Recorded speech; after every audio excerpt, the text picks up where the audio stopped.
Hello, what's up guys? Tignan nyo naman mga bossing ko yung nabili ko sa TikTok. Yung mga naghahanap ng pamorma dyan, budget meal mga boss. Hindi ka gagastos dito mga tropa ng 100 mga bossing. Tignan nyo naman kung gaano kaangas yung dumating sa atin mga tol.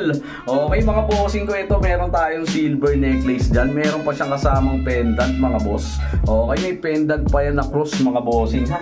Tapos take note, may kasama pa siya mga bossing na bracelet mga bossing. Guys, pag bibili kayo sa mga mall na ito mga bossing ko guys, ito pa nga lang, box pa lang 50 pesos na. Pero ito mga bossing ko, may kasama ng bracelet, may kasama pang necklace mga bossing. Okay, suot natin siya. Tignan nyo kung ano yung tsura. Gang mga bossing. Tignan nyo ha. So yun na nga guys, tignan mo nakasuot na mga bossing. Tignan nyo naman kung gaano kaangas mga tol. Okay guys, sa lahat ng gusto mag-check out nito mga bossing ko guys, nandyan dyan sa yellow basket. I-click nyo na mga bossing ko. Wala pang 100 gagastusin nyo. Okay, shoutout sa inyo. Magsi-check out na kayo.